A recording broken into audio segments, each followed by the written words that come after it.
Right here, right now. Oh, that was a good one. 340 West 46th Street, in the heart of the theater district of Manhattan. Of like, oh fuck that. Well, zip code is 10036. You guys have been slacking. No, they haven't. They sent us a postcard last week. Not enough.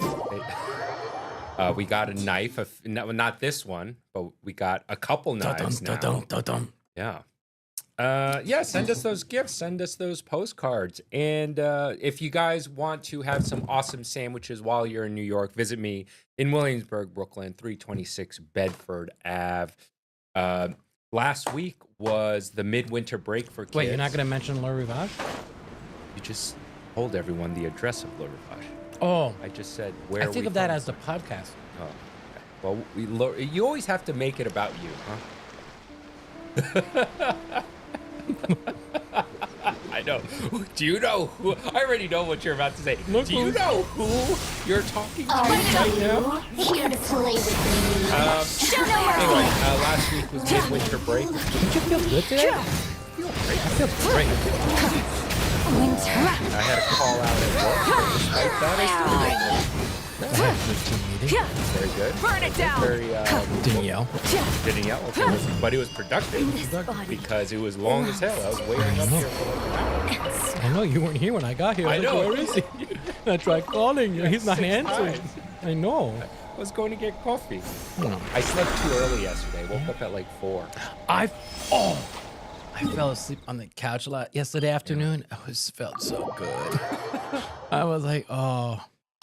And it was so good that Blondie called and woke me up, and I was like, and she was like, and she actually felt bad. I was like, oh, you go back. It's like, no, I'm good. I'm good. Yesterday, I didn't eat all day. I got home. Wifey made this big dinner, and I ate fucking everything. And I smoked like 4 chickens because I'm working on a new special, and I ate half of one of them. So I fell asleep at night. Starting, and maybe he because he just said I forgot to film an intro. Oh, okay. Yeah, that's what I think. I did watch some of this ahead of time. TV dinner. I love this challenge, son. Hey, I don't know. Oh, you guys don't remember, but the original TV dinners, like in the beginning, they were fucking good. They were good. I mean, I loved TV dinners as a kid. I used to love Stouffer's. Was it Stouffer's that made the lasagna? Yeah, yes. Their lasagna was fucking bangers. Yes, actually, so lasagna is a perfect TV dinner. Yeah. Because it's better rested. Yes. And the next day. I 100% agree with And then that. it would crisp up on top too. Yes. Dude, I'm gonna get one. Oh, maybe we go to the supermarket later. No, Oh, okay. not gross. Man, we just keep shooting down each other's ideas. Let's get a tattoo. Let's go to a supermarket. No, tattoo sounds better. First step, But what? TV dinner, son. But what You is know, it? I don't know, like, do people actually have enough to eat Yeah. eating something like that? Is it enough for people to have a meal like this? Looks like a children's dinner. Children. Yeah, but you're thinking Children dinner. but Potato. they're measuring the calories. You know what I mean? You're right. First So step. if you have all the sauce and everything, Right. You know, this texture, if I don't do that, I don't know what I'm going to do with it. You will see, children. Would you say this is even worse for you than fast food, probably? You know what? I don't know yet because I will yet to find out. Oven Hey, on. Potatoes. Tray. Parchment looks like he's gonna dry it. Boom. Goes in the oven. 200. Try this out. Time to take out potatoes. Oh, look at that. Now we are looking for this. Nice and crispy, golden brown. Beautiful. Smells pretty good, actually. Smell like potato chips. How people can eat this? What is that the this? pudding? I try to understand. Brownie. What do you mean a brownie? Like you put in the microwave, it turns into a brownie. Oh my god. People actually eat this as a meal. Yeah. You know what? I'm not gonna waste time, son. I have to make this a little bit more pop. I'm not gonna use the pudding. I mean, that is disgusting. Light it up. Okay? Rain cutter. Rain outlines your receive my blessing by the frost man of old. I think. I could be wrong. You two. Time But to I remember as a kid when I had TV dinners, it was always a brownie, but I don't remember the liquid form. yeah. Burn it down. Yeah, I'm gonna correct myself. I never had TV dinners. I had like the one the one item. Like I did the lasagna. I did like they had like a pot pie. Or they did like Which the pot pie was too. I remember that. or they had like a pasta or the beef stroganoff. Oh, or, okay. I personally wouldn't call that a TV dinner, although it's the same. So what principle. do you call those? Frozen dinners. Frozen dinners, Yeah, right? frozen But this is a TV in my eyes, a TV dinner is it has the protein, the veg, the dessert, and the starch. Like that tray just gives me PTSD. It looks like when you go to jail. PTSD. I'd ask them. What? Oh, you mean mom made it for you before and you liked it? Yeah. Anyway, thank God you don't have extra ears in your back of your head. Next step, potatoes dry, kind of slide it in. This should be quite easy to slide it in. Crumble, I would have crumble. saved some. See this? This is snack one. potato from No, the mashed but, potato. Put some In the caviar. blender. Oh no, you could have used that. Here. I love the texture. Baking powder. I'm putting salt, flour, cornmeal, a little bit of nutmeg. that potato's Stir, non-existent stir, now. Stir. This have two components. 2 eggs, melted butter, Butter to soften it up honey, by making some kind of vegetable corn oil, cake. buttermilk. You're right. He is hiding that mashed potato. Yeah, there's way too much. You see that? I think the real test would be to actually use those ingredients and just like a few other things. You shouldn't be able to. Well, Was that his show though? that's his shtick, yeah. But he has manipulated. I think it's. I think it's. Personally. Ginger grated nice touch down. with the ginger, Stir, with corn. stir very well. If you don't have the rhythm, you're gonna damage your body all these years. It's like cutting, you know. Every time when you cut, Yeah, when you man. train- Carpal tunnel, baby. this corn and chop it up. Frozen corn. Actually, pretty good. Chop it up. Wait a second. I have a machine to do that. If you have helper, why can't I just get the helper? Why am I punishing myself? Sounds like someone I know. Still want to refine it a little bit. sounds like just you. a little bit. Like, why make it hard on myself? Yeah, why do I have to do this? Techniques, you know what it is? Rhythm. All right, I'm in a stage in my life of like, Corn. I want new experiences. If I've done it already, I'm not doing it again. He chopped up the corn and put it into the batter. Oh yeah? Yeah, yeah. He's making a cake. Yeah, he's making. I think he's making like a cornbread. Hip. Stir, stir, stir is the key. He's Now messy. remember, Light it I up. work in the kitchen. My body moved and my hand. Did they teach you how to use a whisk and putting an egg in your armpit? Shuffling, I was very busy. No, you Now I couldn't got wait. some more. In culinary school? Yeah, No, it's old school. but I never had trouble working with a whisk. No, like you couldn't I move your jerk off arm. a lot. You break a lot of eggs. Yes. I go with furious vigor. Fist of fury. More. Oh yeah, he's making cornbread. Making sure I take all this But out. he didn't tell us what that Making is. sure I take this. Is it barbecue? This sauce called? Oh. Like Salisbury's. Oh no, it's ribs. It's like a McRib. I'm gonna use this orange, kind of Oh, give okay, a I little like bit that. acidity, Orange, fresh orange. a little bit of fruitiness. Reduce that a little bit more. You know what the purpose of this is? Like rinsing out all the flavor, but keeping all the flavor into this sauce too. It looks so gross now. You know what? It looks like dog food. He said it looks like salt. Oh my god, they actually, technically, they ground this beef, this pork, and turn It's a it into McRib. rib and pretend those are actually have a little bone in it. It's so funny. It's a McRib, guys. Your brown sugar here. Now I'm going to make gastrique. You know that term? You It got means oven- you you're got oven making burns. to clarify the sauce and turn it into a glaze. Now I have to mix this egg yolk with this rib, marinated. Sort of not caramelizing. I want to see bubble. You know what bubble means when you cook sugar? Children, listen, this is something you want to learn. The bigger bubble, it means the sugar content is richer and more stickier.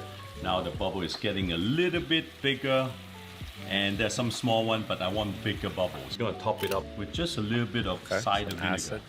Yin and yang, sweet, sour. It's getting bigger. Sugar, golden brown. You see this?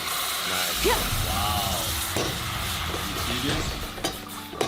You will see the magic when it starts boiling. Potato starch. Mix, mix, mix very well. Create a batter. You know, this is like a sweet and sour pork. You know, cornstarch, potato starch, and egg yolk. That's how it makes it crispy. And that makes it the fat it create because of yolk. Actually create a batter. Perfect.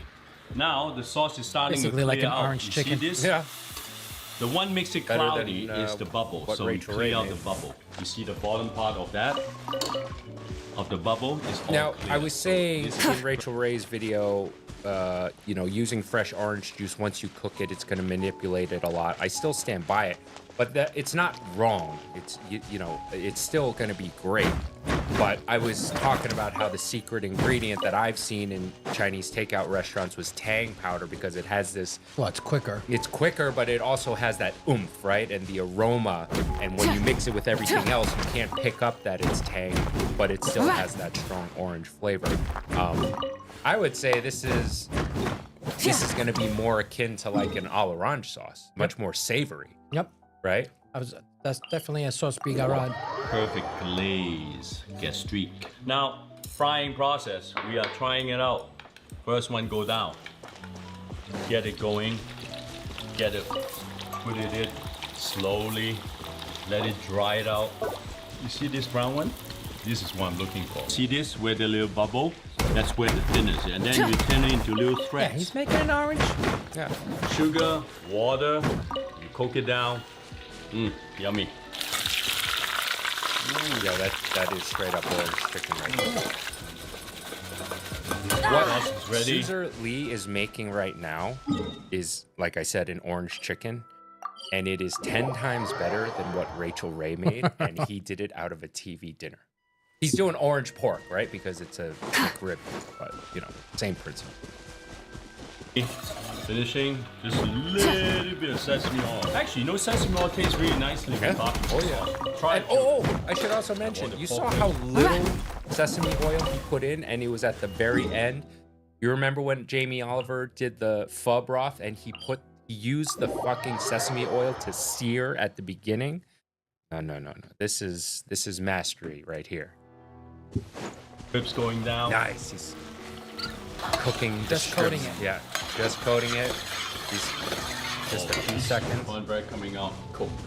Look at these beauties. Melted butter. yeah. Very important. A little burnt butter, you know? A little bit of burnt butter. Frenchie approved. I know this is French. Look at that. All for you? Well, I'm not a Gen Z generation. I suck it up. No, I shouldn't say that, eh? Put it in the hole. Yeah. Sweet. Oh, and that's gonna catch Buttery. the sauce. Nice. Look at that, man. Last step, of course, a little refinement. Strain it. Make your sauce nice and silky. Drizzle, drizzle, drizzle. Beautiful. Look at that. Woo.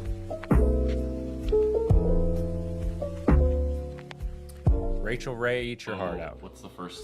Well, I would eat. Well, yeah, I would cut a little piece of the rib, and a little cornbread, and a little bit of you know, the salad of Salad. sauce. Salad of sauce? No, I mean the sauce. You know, very important, right? Did you put a little bit orange zest in there? The sauce is amazing. Isn't it? Yeah. I really felt I did a really nice job on the sauce because you know why? This dish without a sauce tastes really freaking awful. I think what really helps also the corn cake on the buttery side, kind of give that richness. Let me try. You're saying all this before you even tried it? He I knows. just Yeah. know because I can taste it while I'm cooking it. That's what a chef's supposed to be. Listen, What's that? nowadays, What's it about? I rarely ask. When I give people food, I rarely ask, how is it? These days, at least. Oh, wow. I know what I Yeah, gave. I know what I gave you. I'm not gonna fucking give it to you if it's shit. You don't Yeah. like it. No. Oh, yeah. No. Yeah. No. Yeah. No. Yeah. No. Yeah. Already Instead of confining themselves to the rise of the sun. layers upon layers upon layers. You know a guy, right? I know a guy. I know. Welcome to the So You Want to Get Fat podcast. Are we I'm doing your that one? host, I thought not we were your doing pro typical chefs. Chef, Brian Sal. And today with me is my very well-dressed ball of butter, French goodness, I just came back from date night. Oh. Did you get lucky? Did you get Light laid? it up. Knowing you got laid before dinner. But you gotta pay it forward. I don't take you out free of charge. That's what I like. Yes. You take charge. I take charge. That's right. All right. Well, we got an awesome episode for you guys today, because today on the meat and potatoes, Oh, look, my hair's even clean. look, you are looking sharp. Show them your watch. Or maybe not. You don't want to flaunt. No. But on today's meat and potato, This is my favorite. that is impressive. Blondie, Got it for you. at, when we went to St. Martin. Rise with the sun. No, I'm not flying that either. Oh, shit. You know what? You know what? Let's move on. Let's Meat move and on. potatoes of today's episode. There is a French onion soup video out today. Out. Fresh off the presses. Fallow Oh, we like that. shows us how they make French I'm already onion upset soup. that there's greenery on top of the soup, though. Uh-oh. Okay. Well, we're going to see if this turns into a situation or if Frenchie gives him a clap. Just like you gave Ballistic Burgers a clap. That was natural. That was you were very happy with Yeah. Ballistic Burgers, right? I was. Well, he left a comment. What? He saw the episode. First off, I apologize for effing Chef's name up. Remember he called you Chef Denamaye? I should have just said Frenchie. So embarrassing. Secondly, I feel honored to have been featured in this podcast. Were you saving This this? This is nice.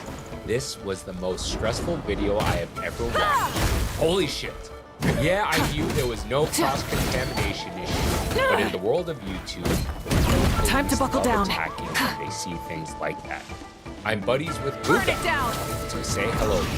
Thanks again, chefs. Oh, nice. Yes. You may have passed Ballistic Burgers on this one, but can you make a sandwich? Huh? Let's see. Yeah. What do you You got? passed with him.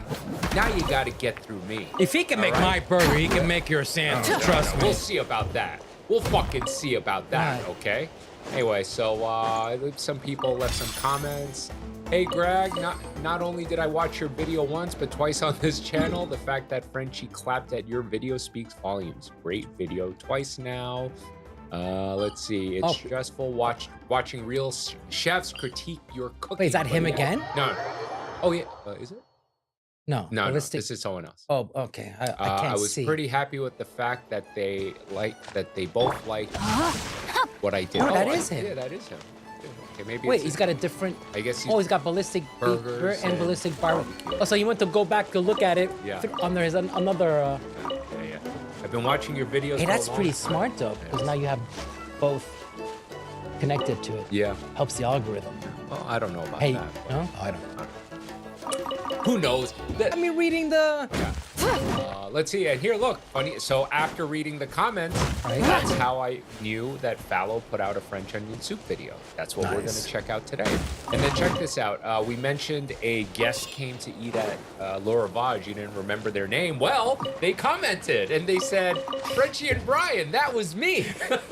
Frenchie, we had the steak au poivre. So we only had a little bit of money left.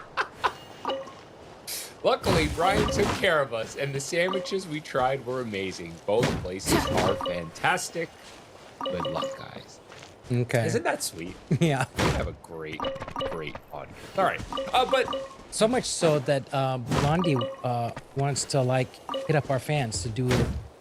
She's having a lot of success with the supper club. yes, and I just provided her with the patron mailing. Oh, okay. So you don't need me. Good. I like that shit gets done without me. Yes. That's the best type of work. I want to make sure we let the audience know where are we filming? 340 West 46th Street, New York, New York. We're above the supper club that's now above La Rivage. That's right. Yeah, you now have a supper club. Yep. Very exclusive. Actually, not very. I mean, that was the reason why we had to move the podcast room. right. Yes. So that tells you how long we've been working on it, because that's Right. The original podcast room is now the supper club room. Yep. So they've Frenchie put a lot of work into that. Not himself. He paid someone to put a lot of work into that. And it's beautiful. What I'm saying is it's beautiful. The supper Oh. club room is beautiful. okie dokie. Like you. Like you. I am le beautiful. Yeah, you are the beautiful. I am le beautiful. Okay. I feel pretty and witty and gay. To it might surprise you. French onion soup is not all about the onion. It's actually mainly about the stock, and it starts here with bones. This is an optional step. So these are butcher's bones that I've got. If you go to any butcher and say, "Can I just get some chopped bones with a bit of marrow in them?" they will normally have them. This is chicken carcass, so you could just get some chicken wings. You can get multiple depths of flavor even before. That's what I have. I use veal, beef, duck bones, chicken bones. Very nice. I mean, it's rich. It's rich. It's rich. And you know what? It's not What? vegetarian. Oh, I saw Brian Callen, the comedian. He was on Joe Rogan. I didn't watch the whole thing. It was kind of boring. But he had one line. He went pheasant hunting in England. I'm like, oh, this Lord and everything. And he kept missing. And the British guy says, "Are you a vegan?" That's a good one. I was like, yes.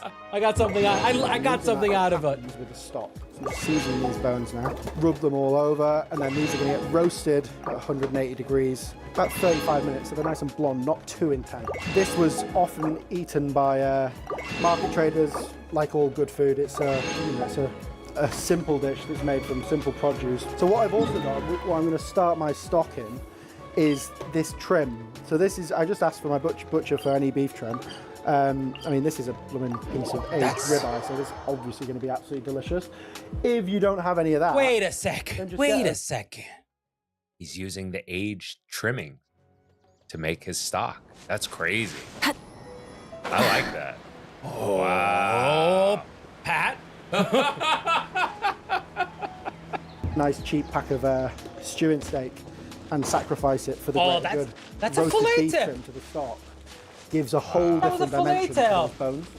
So what I'm actually going to do is I'm going to use the beef stock that you would get from a supermarket as well, but just as a base.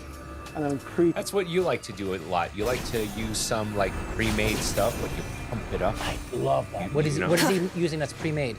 He's gonna use some stock. Stock. That's already made stock. Oh, yeah! I love that. Layers upon layers upon layers.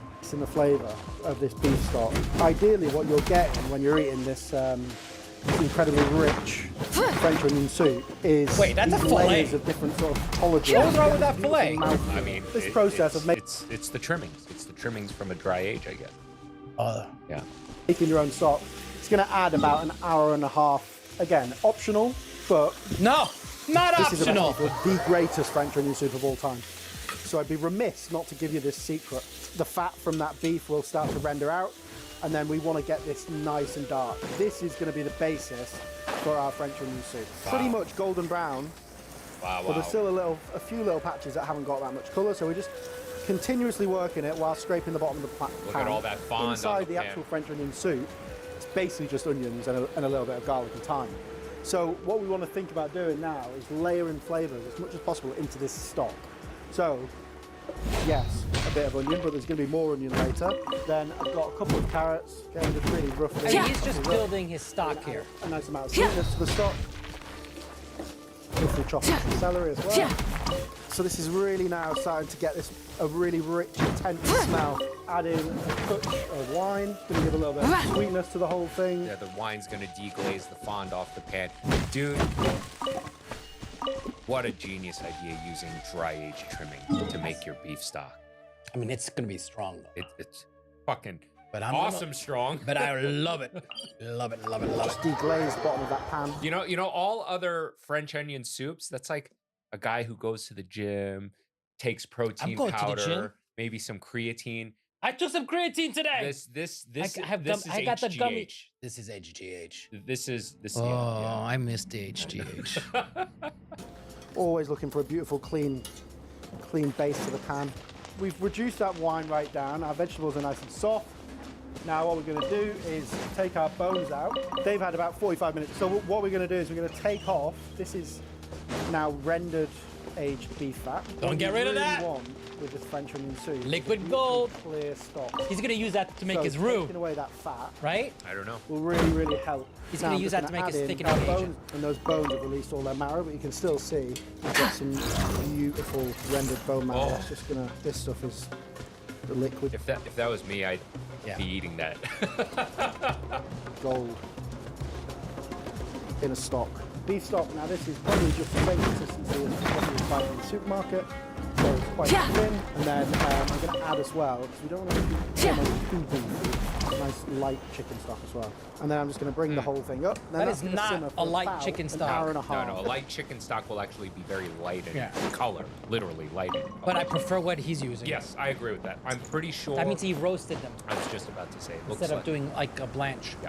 As this stock just comes up, I'm just going to take off the first little raft of impurities. Oh, that's what I meant. And then I'm just going That's to add what in I a few meant. aromats. which will It's not to say that like he used. What I meant to say that by dark, that it's not light, is that no, that's a light chicken stock would mean it's all boiled, and then what he's using is something that was roasted Yes. and then. Yes. Just want to clear it out. I don't need all. However, I've noticed that a lot of people are like to correct me. yeah, but that's the comment. But you should tell them no. No, why? I don't even have try. No, I don't have time for that. Oh, okay. Why? But who? But somebody told me. Who cares? Why are you giving them the time of day? I don't because it's. Well, you clearly do. No, I'm just. Okay, well I do. Don't correct me. just really give a nice base flavor. Hell to yeah, our dude, onion soup. perfect. Whilst we get this stock simmering, we can also start on our onions. Starting in a nice heavy bottom pan, I've got that beef fat, and this is going to be the basis for our caramelized onions. So these are Spanish onions, so they have a much lighter, more delicate flavor. And these are French onions, so these are actually Roscoff onions. Slightly more expensive, but incredibly sweet. To be quite honest, you can use any onion. They're going to be so caramelized. They're going to be sweet anyway. Use your knife to follow the shape of the onion all the way around. So you can see there's a natural line there, natural line there, natural line there. And you're just mimicking that with your knife. And you get these really nice, beautiful shapes.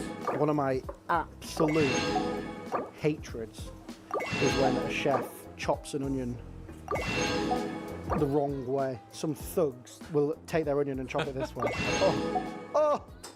Oh no, there's nothing natural about that. Actually makes me cry. When nature's given you the blueprint, all you need to do is follow it. Oh, I like that. Wow, that was profound, wasn't it? They will take around He likes it too. 20 to get really beautiful. Loved it. Part of the reason this is going to take so long is just because of the volume. It also Basically, the looks rule of nicer thumb because is it's it should uniform. feel like a disgraceful amount of onions. This stage, I'm actually. That's gonna not a salt lot. them, Believe which it or is not, just guys, speed that's things gonna. That's gonna go down to maybe less than a quarter Yeah. of what it is right up slightly because It's all water. Extract the moisture out of the onions a little bit quicker. Turn the pan right down to the lowest setting it can go, and I'm going to put the lid on. First level is extracting water. Blondie just got me Second that stage pot is at. She evaporation, found it at and then the third stage. at Marshall at Home Goods. now. The Le Creuset. Creuset. Yeah, that's usually like that one's like close to 400. Yeah. I got it for less than 200. Yeah, I have a lot of those pots at home. Wifey's a fan. What are you using them? She won't let me touch them. What is she saving them for? For her to cook. Does she use it? Yes. Oh, okay. Stages caramelization. This is one of the best, most beautiful sounds in French cooking. Can you hear it? Get in there, chef. God, that sounds good. It's a sizzling 25 sizzling minutes. bubble. As you can see, all of that liquid has been released. See, look at that. Out of our onions. All we need to do at this point is basically stir them and make sure that they're not catching. Still got all that beef fat in there, which is giving it really beautiful richness. Our stock. Wait, Now, we on saw the him top. use the Yes. recuperated fat. Oh, I didn't see that. For Okay. about an hour. It only really needs another 20 minutes of just sitting there. Very intense. Really, really beautiful actually. You get so many different flavors of rosemary, thyme. So the sweetness from these onions and the intensity of that homemade stock is going to make the ultimate French onion soup. This has now been about an hour and 10 minutes. There's no loose water left in there. I can Nice. tell that if I part the onions, no water joins the bottom of the pan. Now what will happen is the fat that we originally started cooking will start frying. So that light bubble that we had earlier, it's now been transformed and the sound is very different. It's up to you at this stage how far you want to take your onions. This is a prime example of the type of chef you want to work for, because he's so good. He's in tune. He's so good at explaining Rise with the himself, sun! and he is extremely in tune with every single thing that's going on. Gonna fry mean- them for a little bit. I mean, just sounds alone. I don't know how many times Rain outlines your fate. I used to cook Leave out this place. just the sounds make you. Well, it's a cooking is a full sensory experience. Until they caramelize. But we're not going to take them too far. Otherwise, they get quite intense. You know, I prefer this like awesome sweet influence. Something that works. Just keep your eye on it. Forget about these for 3 or 4 minutes. Like, Not bad. It's basically ruined. Yeah, you get that bitterness that you won't be able to get rid of. Stop. You're cooking so delicately. You can see it's really nice and clear. Got really Please tell me you're using that aromas coming out of there. Burn it down. The way, traditional way of cooking it. Boys, Get to work! It's equal parts butter. I always think adds richness while sticking it. So it's almost like just the reverse of a roux until I've got a really nice, smooth, rough, shaggy firm manure. This would be, it would take a long time to dissolve. So I'm just putting it in before I've added the stock to the pan. There's no heat on there, but I'm just Oh, you're dripping wet. waiting until That must be So- uncomfortable. When Let's you take a make break. roux, I'll or use my fire to beurre dry you manière, as off. He says, the purpose of the fat, yes, it's going to help thicken, but when it's with the flour dispersed throughout the fat, as the fat melts, it's going to more evenly disperse It the won't flour. clump. It won't clump, and it'll thicken more evenly, thus not clumping, as Frenchie said. firm manure has completely melted. And then that's going to add a nice bit of richness, but also a nice bit of body to the sauce. Because French onion soup can be a little bit, for want of a better word, hissy. Thickening up almost like you would do a roux. It's very similar. So just slowly adding in my stock. Just going to make sure that I don't overcommit, because I really don't want to boil it too much at this stage. All right, well that's looking pretty much how we want it to look now. Oh, so good. Last thing I'm going to do is just I'm going to bring this to the boil once. Ooh. A bit of flour in there. So I just want to cook that off lightly. Nice And the consistency. intel, Worcestershire sauce. Just gives it a really nice. You could add some like a nice vinegar at this stage, but I find that it just really complements everything. It's got like Yeah, I hate to admit it. sweetness, the It does. anchovy, I use it really too. French kicking off of that. I know. He called me out. He just called me out. Wow! Holy shit! Crafty Frenchman. You fuck to you. Have a little French baguette, and this would be perfect to use day old bread or something like that. I'm just going to cut around it perfectly inside my bowl, and then we're just going to ladle in our French onion soup, and it should be this like Those are the lion beautiful bowls. consistency. Like it's got a little bit of texture to it. This is really good quality Comté cheese, bit of bread, and that goes on the top, and then this goes under our grill. Oh my god! Oh, so fucking good! Sorry, not enough cheese. Oh, it smells ridiculous as well. Okay, so we're just finishing this with a really decadent amount of chives. Right, let's get one of my top chefs in to taste this soup, to verify it. Hey, Jake! Chef, how you doing? You alright? That was really good. That's really good, yeah. AJ worked with us for 3.5 years now, works at Le Manoir. So he's coming back. Right, so you're working Wait, with legendary what's that, chef, Le Manoir? I'm not familiar with this place. Yeah, it's a place. Oh, it's a place, all right. Oh yeah. Yeah, they probably sent him there. Oh, to like come back and be even stronger. Yeah. Hell yeah. RB, Raymond Blanc. champion. The rewards Sure of an that guy knows his adventure way worth around French remembering. onion soup. He does, in fact, just come back on the menu. Really? Genuinely, yeah. Our new appetizer is the French onion. Shit, so we're gonna see if this is better. Except we don't call it French onion, we just call it onion soup. The secret to this one is it's all in the stock and the sauce. The thing is, it tastes super tasty, and I can taste like a very deep beef flavor. Oh, Yeah. it tastes super So you got- tasty. Are the beef bones? It tastes super tasty. Ah. Beef bones, beef marrow.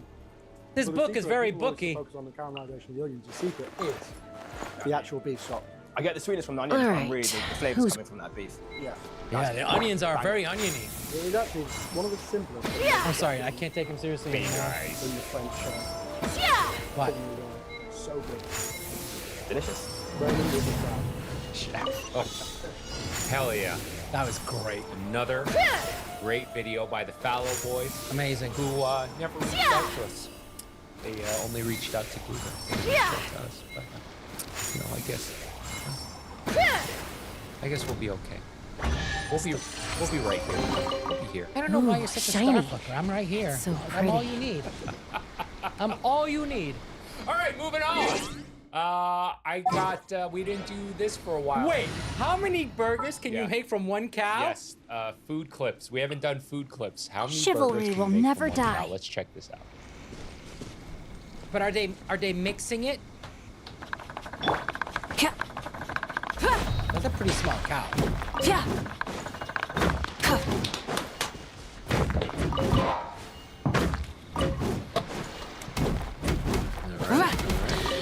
Yeah, that meat's gonna be sitting out. By Yeah. the time they get to the end, it's gonna be completely rendered and a little slimy.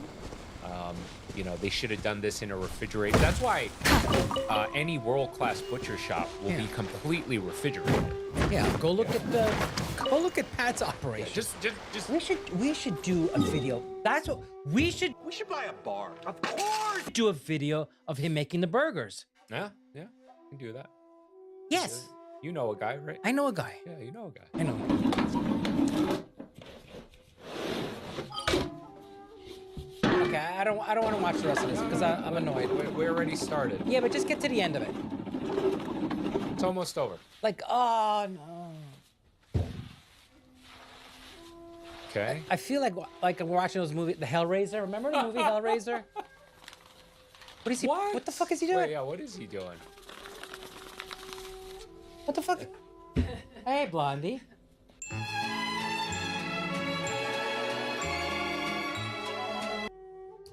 So one of the reasons why burgers can be dangerous, and especially this. cheap places where they will always cook the burger all the way through, is exactly this. Because you can eat a steak medium rare because the bacteria only grows on the outside. But once you grind it, all that stuff gets mixed in.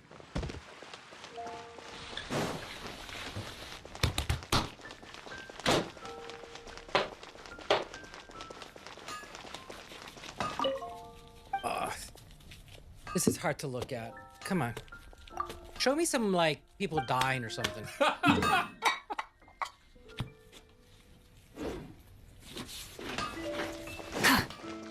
All right, they made a shit ton of burgers wrong. Yeah.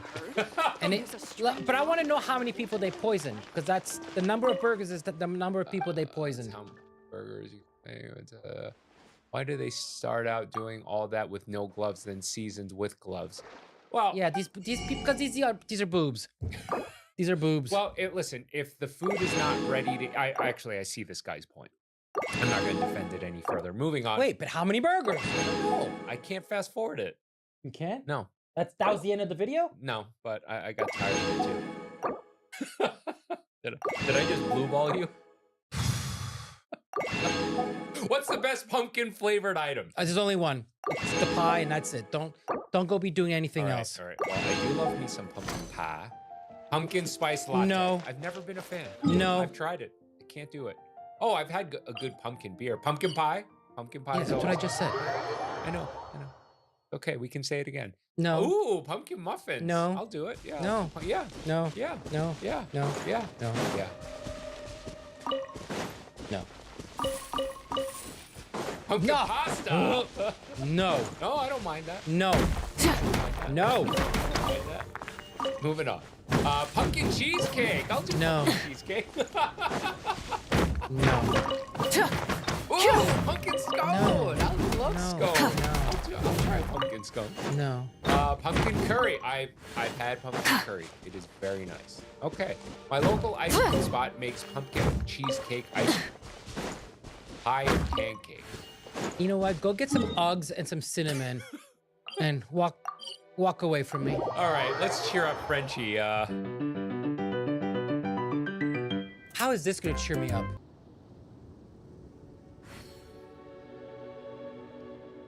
Welcome to the So You Want to Get Fat podcast. I'm your host, not your typical chef, Brian Sao. And with me, as always, is my pantsless French bestie. They don't know. You can show them. No. Stand up. No. Frenchie! How are you, buddy? Good.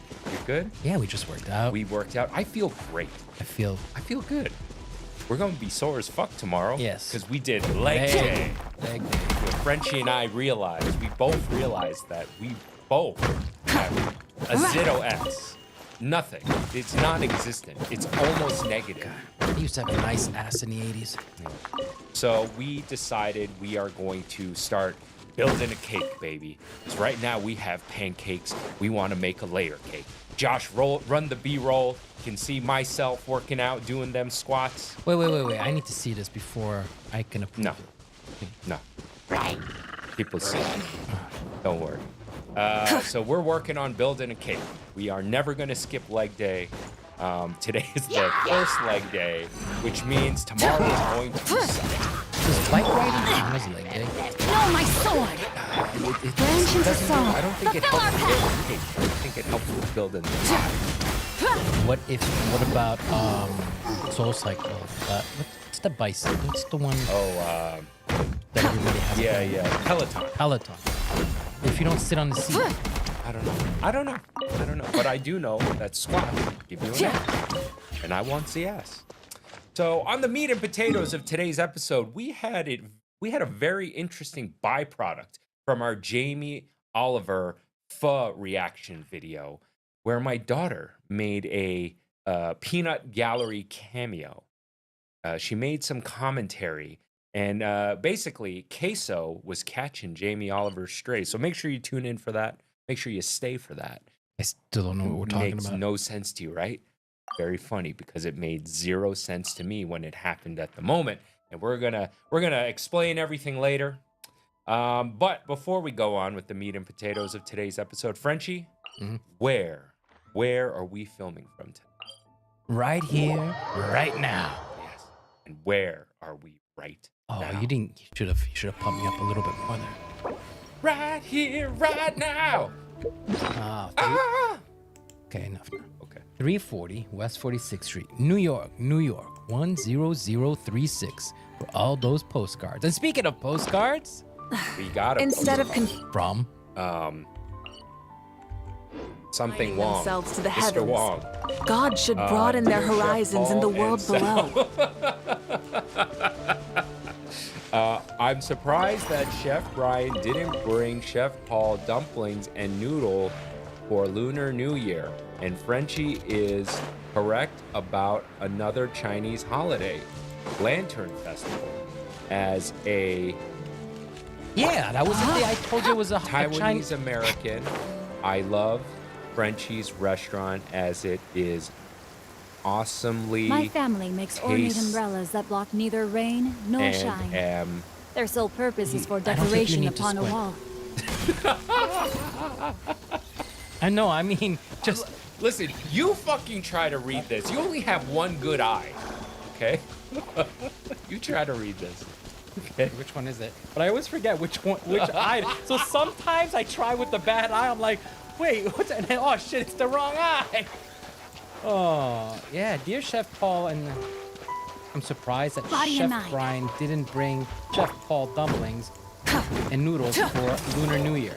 And Frenchie is correct about another Chinese holiday, Lantern Festival. Yes, I read all that. As a Taiwanese American, I love Frenchie's restaurant as it is awesome Light it up! Lush as the moon. Show no mercy. taste. It has as it is awesomely tasting, as I am transported to Lyon. Oh, okay. Warm regards, Wong. Mr. Wong. Thank you, Mr. Oh, Wong. I know who it is. Yeah, I know who it is. Yeah. Too. He brings the little doggy. Yeah, he brings a little doggy. He's come by. Yeah. He's come by mission as well. Great fan of ours. Love you, Mr. Wong. A real Le Rivage customer. Yes. A real fan. A real fan. And Frenchie, you know what the audience should do is pick up a bottle of Which one are you picking up? Blink. Once, not 82. Blink. Not once, But 82. 100, blink 182 times. Visit the link in the description below. Frenchie and I have developed this hot sauce for my band, Lost Becomes, in conjunction with Wait, we did? Sam Sauce. Yes, we did. It has You our... didn't make me part of the tasting on this. Yeah, I didn't make you part of it. But I told you that I... Oh Mann, schon wieder nicht im Video verfügbar. Am I the jerk for freaking out on my girlfriend after she lied to me about stealing a protein bar from the store? Because after I called her out on it, she literally started laughing at me, trying to make light of the situation despite the fact that I was very serious. And now I'm honestly starting to question everything, and at this point, I don't know. Das ist funny. Da wir jetzt gerade beim Thema Audio sind, bietet sich gerade förmlich an, das neueste Plankton-Video zu gucken, in dem ich wohl auch vorkomme. Achtung, Flashbang. Achtung. Es ist jetzt schon sehr, sehr hell. Achtung, Entdeckung. Flashbang kommt jetzt. Uff. Da sind wir. Flashbang. Also wenn du den weiten Weg von Hamburg nach... Okay, auf dich nehmen willst, finden wir bestimmt noch einen HE1 bei uns auf Lager. An den du mal Probe hören kannst.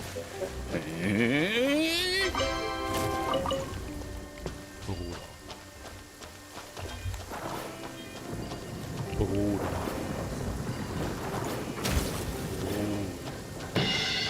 Ganz ehrlich, für 70.000 € erwarte ich, dass jemand von Sennheiser vorbeikommt und mir jede Note einzeln ans Ohr bringt. Fragen kostet ja nichts. Was? What the hell? Nein!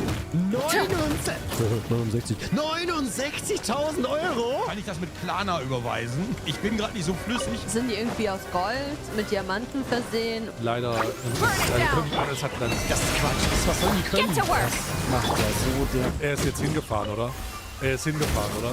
Maßen keinen Sinn. What the f. Ich hab die immer noch nicht testen können. Oh Mann, ey!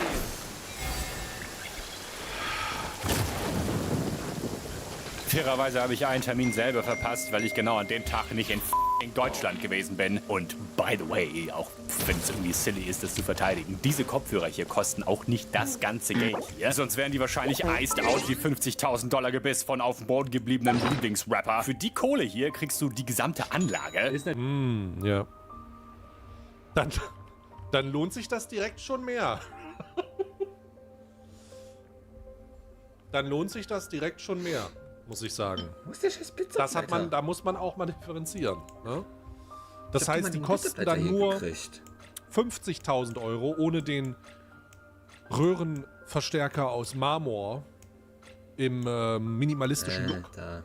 Natürlich immer noch abnormal viel Geld. Weil diese Teile leider ein paar 100 Volt brauchen, um überhaupt anzusprechen. Sennheiser... Ey, es ist ja wahr. Ne?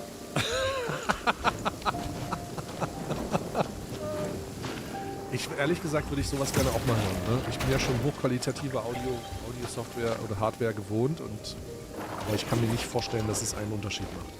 Ich kann mir wirklich ich kann es mir nicht vorstellen. Das ist alles, das muss alles Phantom sein. Wollte mich aber auch nicht komplett im Regen stehen lassen und hat mir auf süß was zum Testen zugeschickt. Und zwar ein paar recht besondere Kopfhörer. Das ist kein Scheiß. Wahrscheinlich wieder zurückschicken. Was hat er sich bestellt? Was? Und kein Geld.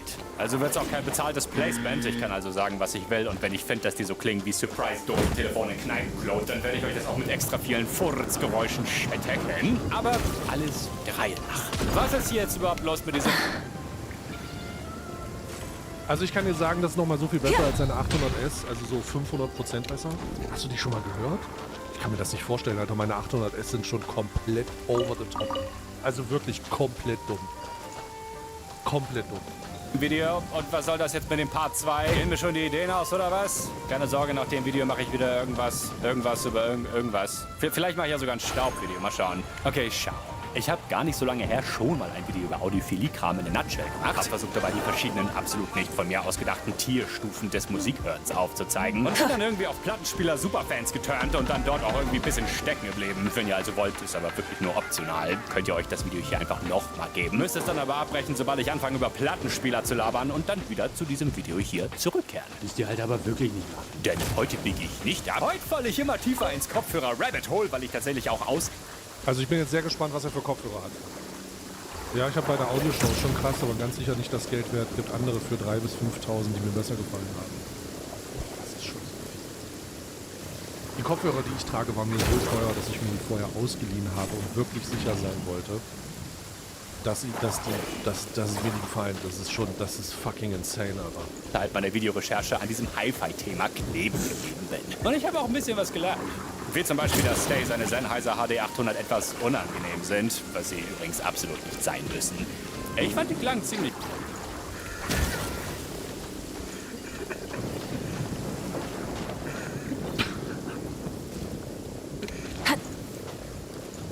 Ja.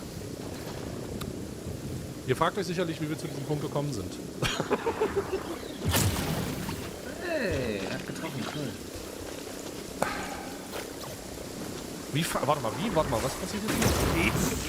Und ich habe auch ein bisschen was gelernt. Wie zum Beispiel, dass Stay seine Sennheiser HD 800 etwas unangenehm sind, was sie übrigens absolut nicht sein müssen. Ich fand die Klang ziemlich gut. Ich würde die wetten. Die klingen fantastisch. Und stabiler Bar. Hier. In diesem Video quasi auch behaupten, dass die allermeisten bei dem Thema Audio-Equipment zum Musik hören auf meinem ausgedachten Graphen eher so hier dünn. Vielleicht hast du ein paar Skull-Candy-Ear-Crushers mit ganz viel Bass und du findest es ganz praktisch, dass sie halt automatisch... Soundtest-Crusher folgt in 2 Stunden. Oh Gott, still, ich mach runter, Chat.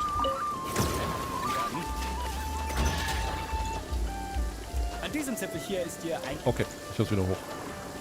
Nicht alles egal. Hauptsache, du hörst halt überhaupt irgendwas und manchmal reicht auch einfach Handy-Lautsprecher als Boombox in der S-Bahn. Diese Zipfel... Something to add to my collection. Also High Fidelity. Also Leute, die sehr, sehr, sehr viel Geld ausgeben und dabei unglaublich... 9 Millionen Euro? Hi-Fi. Also High Fidelity. Also Leute, die sehr, sehr, sehr viel Geld ausgeben und dabei... Also ich glaube... You're dripping wet. Also ich That must be uncomfortable. Let's take a break. I'll use my fire to dry you off. Extrem audiophilen Arbeitskollegen, als ich noch gar nicht wusste, was damit los ist. Und der hat auch extrem viel Geld ausgegeben für so HiFi-Systeme und sowas und so einen korrigierten Raum, wo der sich hingesetzt hat und so. Aber ich muss ganz ehrlich sagen, ab einem gewissen Punkt kann man das nicht hören. Der Unterschied ist, dass du es spürst. Also wenn du so Subwoofer hast, die so eine Vibration auslösen, dann spürt man das sicherlich. Aber Kopfhörer weiß ich jetzt nicht. Also irgendwann ist es, also wisst ihr, ich habe bei diesen Preisen und bei diesen Volumen manchmal das Gefühl, das sind eher so... Könnt ihr euch an diese HDMI-Kabel erinnern, die irgendwie besonders mit Gold und Platin versehen ist und deswegen kosten beim Mediamarkt? So wirkt das manchmal auch nicht. Da muss ich sagen, ja, es klingt ein bisschen nach Voodoo. The rewards of an adventure worth remembering. Ne? Weiß ich jetzt nicht. Man kann das schon hören, wenn man weiß, worauf man achten soll.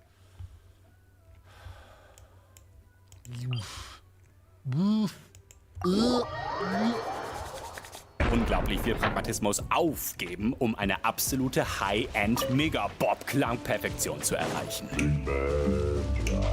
Vielleicht ist es so ein bisschen wie mit Wein. Du kannst dir für 7 Euro einen Rotwein holen. Du kannst dir aber auch für 50 Euro einen richtig guten Rotwein holen. Du kannst dir aber auch für 500 Euro einen richtig guten Rotwein holen und dann so tun, als ob du den feinen Unterschied auf deiner Diminishing Return-Kurve bereits aus 50 Metern rausschmecken kannst. Und auch mit diesem Kram hast du wahnsinnstechnisch all die Luft dieser Welt. Wir haben damals einen Raum für einen Kunden einrichten müssen, der war 8.1-System, hatte mit einem Plattenspieler, der die Platte magnetisch gehalten hat, um alle Störgeräusche abzufangen. Der Raum war bär, nur mit einem Sessel. Er meinte stolz, das hat alles 100.000 gekostet. Es gibt bei einem Ich glaube, der Diminishing Return-Vergleich ist ganz interessant. Es gibt bei vielen Sachen einfach nur einen Punkt, an dem du keine produktiven, lohnenswerten Verbesserungen mehr erreichst. Also dieser Graph, der gezeigt wurde, ist genau richtig, weil der kann klar irgendwann so den Kosten-Nutzen-Faktor nicht mehr darstellen. Du bist dann halt einfach irgendwo an einem Punkt, an dem es bei Wein beispielsweise nur noch darum geht, wie alt er ist. Und dass er so ein bisschen als Statussymbol verkostet wird. Aber ey, was groß schmecken, ne? Weiß ich nicht. Sehe ich jetzt nicht. Ich sehe jetzt nicht. Ich wüsste nicht. Ich habe gestern erst darüber nachgedacht, was könnte ich denn beispielsweise an meinem Streaming-Setup verbessern, weil ich ja gerade in so einem Umbruch bin mit Linux und Windows und so. Und mir fällt einfach nichts ein. Weiß ich nicht, eine gute Kamera, eine Sony Alpha 3, Alpha 7 III. Ich habe ein sehr gutes Objektiv. Ich wüsste nicht, was ich noch besser machen sollte. Und alles das, was ich besser machen könnte, kostet einen dann direkt Zehntausende Euro. Nach oben. Consumer-Kram und Hi-Fi. Hauptsache, die sind irgendwie gut und ich muss Billie Eilish ihren Atem an mein Ohrläppchen herunterlaufen. Jetzt wird's vielleicht ja so ganz interessant. Das hier sind die Kopfhörer, die mir Sennheiser zum Warten und Testen hat zuwachsen lassen. Normale Bluetooth Wireless Noise Cancelling Dinger, die mit AirPods, Beats, Sonys und Bosis in Konkurrenz stehen und die du auch aus 50 Metern Entfernung bei dem Mediamarkt Kopfhörerstand nicht mehr unterscheiden kannst. Wenn es die denn bei Mediamarkt gäbe, verdammt nochmal. Aber sie kommen mit einem kleinen Twist. So wie ich manchmal. Sennheiser. Oh, warte mal, das sind die neuen. Oh mein Gott, von denen habe ich viel gehört. Oh shit, die HDBs sind die neuen, die sollen übelst krass sein. Mal, aber sie HDB 630 sind recht neue und ich habe gehört, die sollen übelst krass sein. Das soll das beste Wireless-Audio-Erlebnis sein, das existiert. Mit Abstand. Ich habe sogar Instead of überlegt, sie mir confining zu holen, themselves to the heavens, God should broaden their horizons in the world below. Kosten 500 Euro, glaube ich. 500, 600 Euro.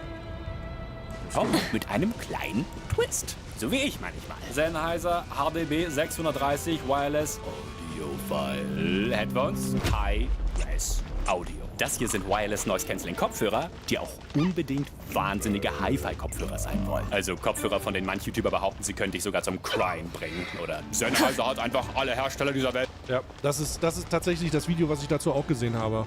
Sennheiser just destroyed the competition mit ihren neuen Wireless Phones. Headphones. Das ist wirklich krass. Die scheinen richtig crazy zu sein. Ich konnte sie selber noch nicht testen, aber die scheinen wirklich krass zu sein. Ich bin mal gespannt, was der jetzt hier beim Test rauskommt. Gestopft und diese dann mit dem Polenböller in die Atmosphäre gejagt. Bisschen wild, wenn nicht sogar schon fast blasphemisch, fand ich, als recht renommierte Technik-YouTuber sogar die Behauptung aufstellten, sie könnten sogar mit den HE1 mithalten.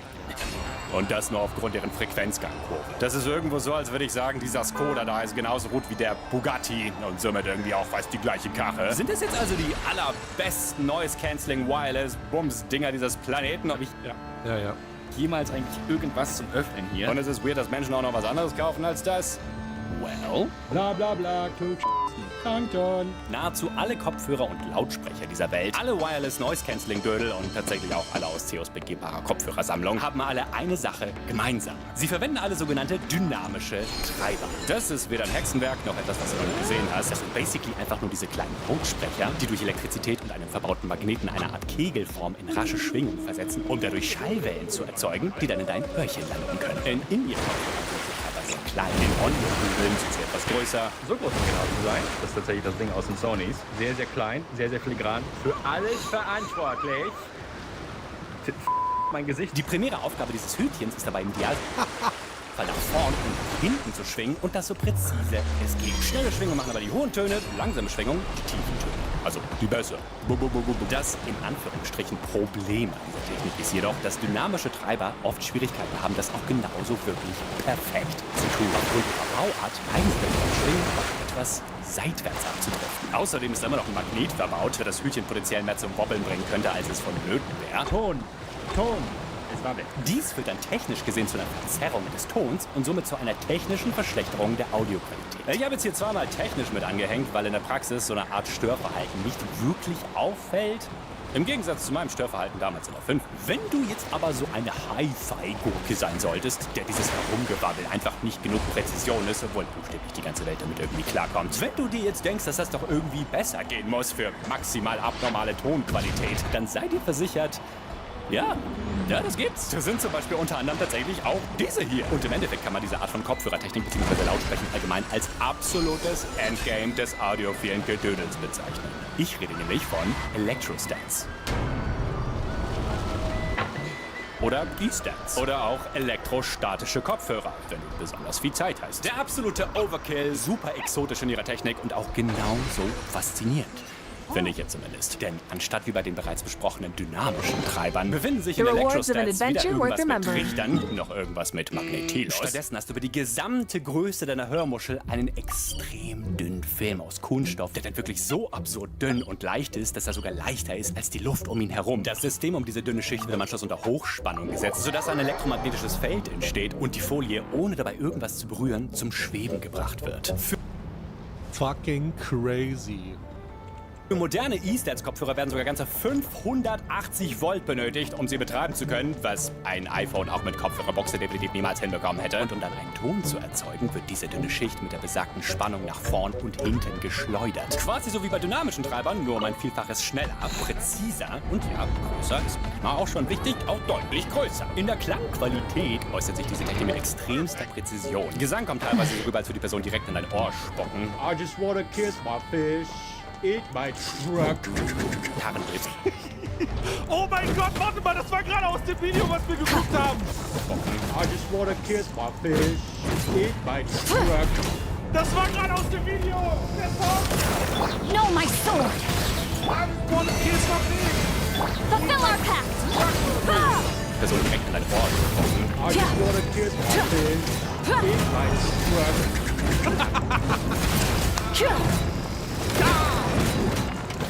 Das noch inklusive dem Schweiß zwischen den Seitenempfängern. Und mit dem richtigen Verstärker knallt dir der Bass so. Das aus. Electrostats sind insane, aber vor allem ist es absolut insane, diese zu betreiben. E-Stats brauchen richtige Energy. Also Verstärker, die nur darauf ausgelegt sind, hunderte an Volt. Viele von ihnen verwenden Vakuumröhren, die auch einfach presented werden. Also da muss man sagen, das ist einfach wunderschön. Das finde ich wunderschön. Das ist total... Also das ist schon cool. Das ist schon cool. Ich hatte mal ein Mikrofon mit einer Beringer Mikrofon aufgebaut als Rauschenmark. Das war eines meiner ersten Mikrofone für den Stream tatsächlich. Das hat hier so laute Leute, ich glaube, die und es hatte so einen Beringer Schuss, wo eine Röhre drin war, wo das Audiosignal noch mal ein bisschen wärmer wurde. Den Betrieb schön leuchten. Eigentlich ist das eine Technologie, die fast so alt ist wie Audiotechnik selbst. Aber viele Hi-Fi-Menschen schwören da immer noch drauf, weil sie viele Instrumente und Vocals organischer und komplett live-like darstellen können. Dann brauchst du auch noch ein Deck, das dir ein sauberes Audiosignal in deinen Verstärker rammt. Und auch im Deck-Bereich kannst du komplett ausflippen und versuchen zu verstehen, warum die Leute ein R2R-Prinzip andrehen wollen. Keiner aber so richtig behaupten will, dass es auch besser klingt, sondern nur anders. Und wenn du halt keinen Spaß daran hast, dir dein E-Stats-Setup über Jahre mit sehr viel Recherche selber zusammenzubasteln und eigentlich bist du ein Busy Boy, du willst doch nur Musik hören, kannst du dir halt auch einfach die All-in-One-Komplettlösung hier holen. Alles ein Setup. Guck dir diese Vakuumröhren an, wie die rausfahren. Ich drehe hier langsam durch, Digga. Die große Frage ist aber nur, klingt diese handlichen Hi-Fi Sennheiser hier auch echt so ähnlich wie die richtigen Turbo-Hi-Fi-E-Stats? Wow. Ich bin sehr gespannt, was er dazu sagt. Okay, jetzt geben die an. Die spielen hier gerade so ein bisschen rumgedudelt ab. Das muss krass sein. Das Einzige, was mich bei denen stört, aber ich glaube, man kann es tauschen. Kopfhörer, und ich weiß, jetzt werde ich hier kurz mal philosophisch werden. Aber wenn Kopfhörer Kunstleder oder lederähnliche Ohrcushions haben, also diese Ohrsofas, dann kann man die nicht tragen. Das geht nicht. Die müssen sowas Samtiges haben. Es muss Velour sein oder irgendwas Samtiges, weil wenn man die Kopfhörer lange trägt, und die sind so aus Kunstleder, fängt man darunter einfach nur ekelhaft an zu schwitzen. Es wird ganz schnell klebrig und Rise like smoke. Und also im besten Fall kann man das alles austauschen, aber so, oh Mann, ey. Rise like smoke. Ich weiß, der ein oder andere wird sagen, ja, aber ANC und so, das ist ja der Grund, warum sowas zum Teil gemacht wird, weil man dann die Active Noise Cancellation besser umsetzen kann, weil man geschlossene Kopfhörer auch so besser abschließen kann und so alles mögliche, aber das ist, oh nee, das ist wirklich, nee, das ist nicht geil. Und so, ich hatte mal eine ganze Weile solche Kopfhörer und das würde ich nie wieder. Body and mind. Wird nie wieder. Sowas ist doof. Sowas ist echt doof. Finde ich nicht gut. Und der Bass, die haben kurz einen kleinen Basskick gegeben. Und der Basskick war so bodenlos tief, Digga. Das habe ich ja schon lange nicht mehr gehört. Ich kann es dir tatsächlich sagen. Yes, hier sind es bei mir da oben angezeigt. Habe ich schon erwähnt, dass ich nervös bin. Jetzt ist natürlich die Frage, ob Ton kommt. Ja, okay. Oh mein Gott, hat er sich das Ganze, warte mal, was hat er sich da jetzt geholt? Die von Audis, die sind aber auch preislich okay, glaube ich, ne? Nevermind, 6.000 Euro. Gut. Das werden wir da oben angezeigt. Nevermind, 6.000 Euro. Hab ich schon erwähnt, dass ich nervös bin. Ja, zu Recht. Jetzt ist natürlich die Frage, ob Ton kommt. Ja, okay, da kommt Ton raus. Die Hi-Fi Wireless Sennheiser waren bei der Einrichtung tatsächlich nicht so komplett straightforward wie jetzt irgendwelche AirPods, was aber fairerweise definitiv auch so ein bisschen meine Schuld gewesen ist. Ich habe gerade die Meldung bekommen, Parent Successful, aber hier steht nicht gefunden. Warum hat die Mitarbeiterin von Sennheiser mir gerade gesagt, Parent Successful? Control. Lush as the moonlight. Future. Rise with the stars. Tja. Wer sagt nein? The Pillar Path. Andere App, wisst ihr, das ist eine andere App. Das ist tatsächlich eine andere App. Switching gears. Ja, ich weiß nicht, ob es geil ist, wenn man mit seinen Kopfhörern eine App installieren muss, um das zum Laufen zu kriegen. Das weiß ich jetzt nicht, ehrlich gesagt. Sie ganz normal über das Bluetooth-Signal des Handys betreiben. Dann kriegen Sie halt die AirPods Max. Get to work. Qualität, also wenn man Bock haben soll, maximaler Tankstelle zu ballern, gibt es diesen kleinen Wireless Mini-Dongle mit dazu, den du mit Sicherheit niemals in deinem Leben verlieren wirst. Mit der eigenen App hast du erstaunlich viele Steuerungsmöglichkeiten, wie zum Beispiel den Equalizer präzise zu tunen. Und klingen tut das Ganze... Well,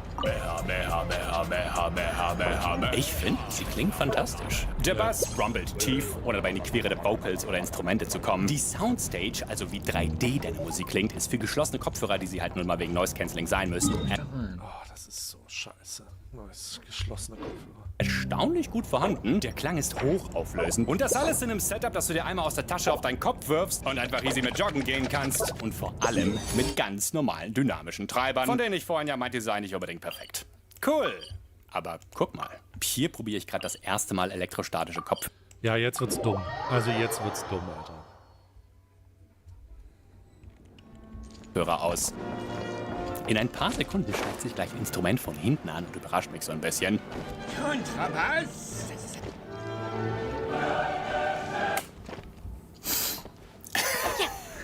Ja. Vielleicht soll ich mir jetzt auch täglich so 15 Minuten Cry-Time nehmen. Echt? Das soll wohl crazy sein. Es gibt eine Reihe von... Ich weiß nicht, ich kann das selber nicht sagen. Ich bin wirklich... Nee, das würde ich nicht... Ich weiß es nicht. Es gibt echt eine Reihe von Videos von Leuten, die diese Art von Kopfhörern getestet haben und die tatsächlich bei ihrer Musik, die sie hören, dann anfangen zu flennen, weil es einfach so crazy sein soll. Aber ich weiß nicht einfach. Also wirklich, ne? Gute elektrostatische Kopfhörer klingen insane. Sie klingen groß und extremst präzise, bis auf den Punkt, dass manche Geräusche dir wirklich das Gefühl geben, du könntest sie spüren. Sie klingen so fantastisch, dass es plötzlich nicht nur easy wird rauszuhören, welcher Song eher so mittel gemastert ist und welche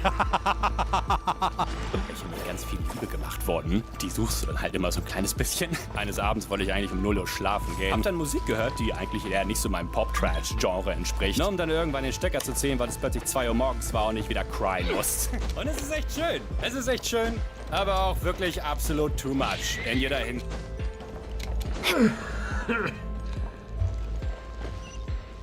Expensive. No, my sword.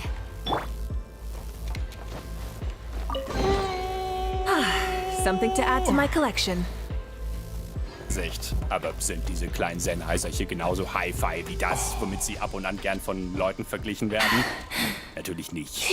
Aber diese mobilen Bluetooth Easy Access Kopfhörer sind tatsächlich stop it, sehr vieles davon. Die Klarheit, die vorhandene Soundstage, der tiefe Rumble-Bass. Für so Wireless Noise Cancelling Dinger sind sie mit Abstand, finde ich persönlich, die besten, die ich bisher gehört habe. Ich finde Sennheiser ist der Hi-Fi-Gedanke bei sowas Portablem wie die Halt deine Bäckchen 630 echt gut gelungen. Ich kann aber auch verstehen, dass man nicht immer diesen extra Step an Dongle in seinem Handy haben wollen würde, auch wenn sie ohne Dongle liegen.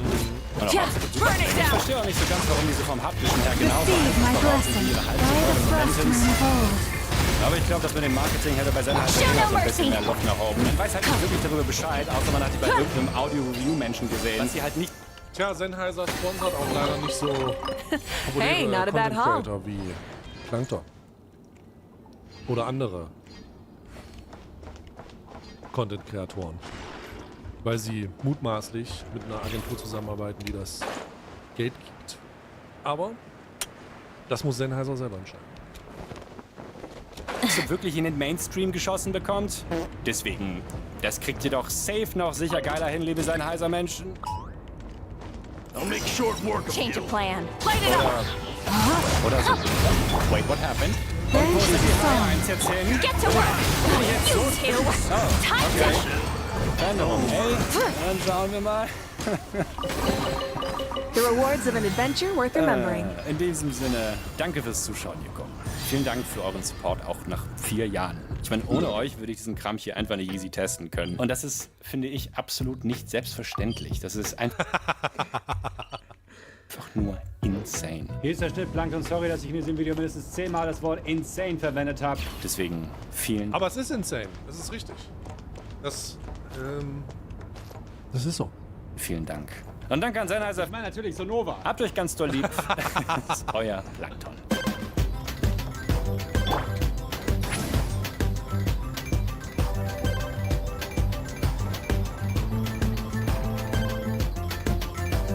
I just wanna kiss my fish, eat my truck.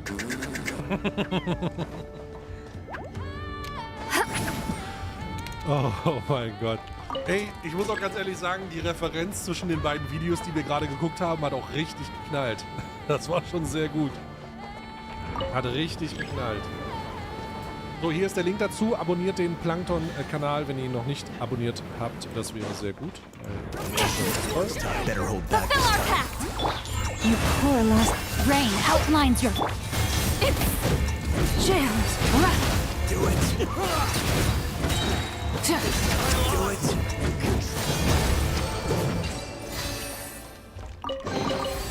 The rewards of an adventure worth remembering.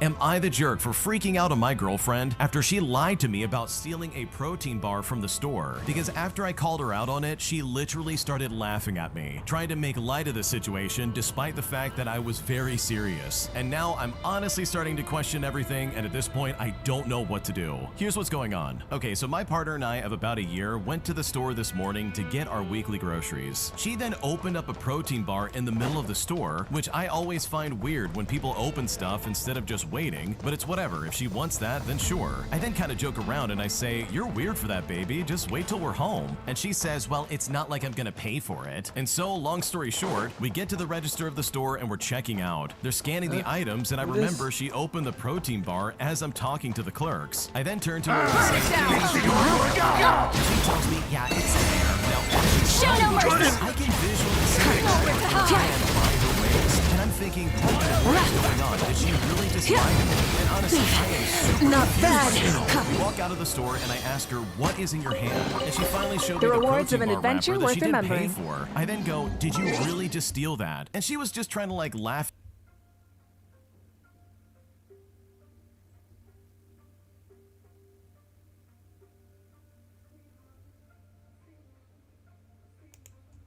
emergency and I had to leave town unexpectedly. I texted Samantha asking for a small favor, just to feed my cat and water my plants while I was gone. She agreed and said it was no problem, and I trusted her. Well, fast forward 3 days and I call her to check in and she hasn't done anything. She claims she forgot and that she's been too busy. My plants are wilted and my cat is stressed and really hungry. And my God, I was furious, but I didn't explode because emergencies happen. 2 days later, she texts me asking if I can help her move on Saturday. Now, I'm exhausted for my own situation, and honestly, I'm still a bit upset about how she dropped the ball when I needed her. I then just told her that I couldn't make it this weekend. Well, she started texting me non-stop, saying that I was selfish and and that friends help each other no matter what. She said I should just put it aside because her move is stressful and I've always been good at helping. Now, at this point, I blocked her text for a few hours just to cool down, and now she's posting passive-aggressive stuff on social media about friends who only care about themselves. And mutual friends are saying that I should have helped because it's just one day and that I'm overreacting. I feel like if she couldn't help me during an actual emergency, I shouldn't feel guilty for saying no to moving boxes for her. I'm tired of being treated like I exist only to serve her convenience. So, am I the jerk for refusing to help her out? Because honestly, after she ghosted me, this honestly has left a bad taste in my mouth, and at this point, I don't know what to do.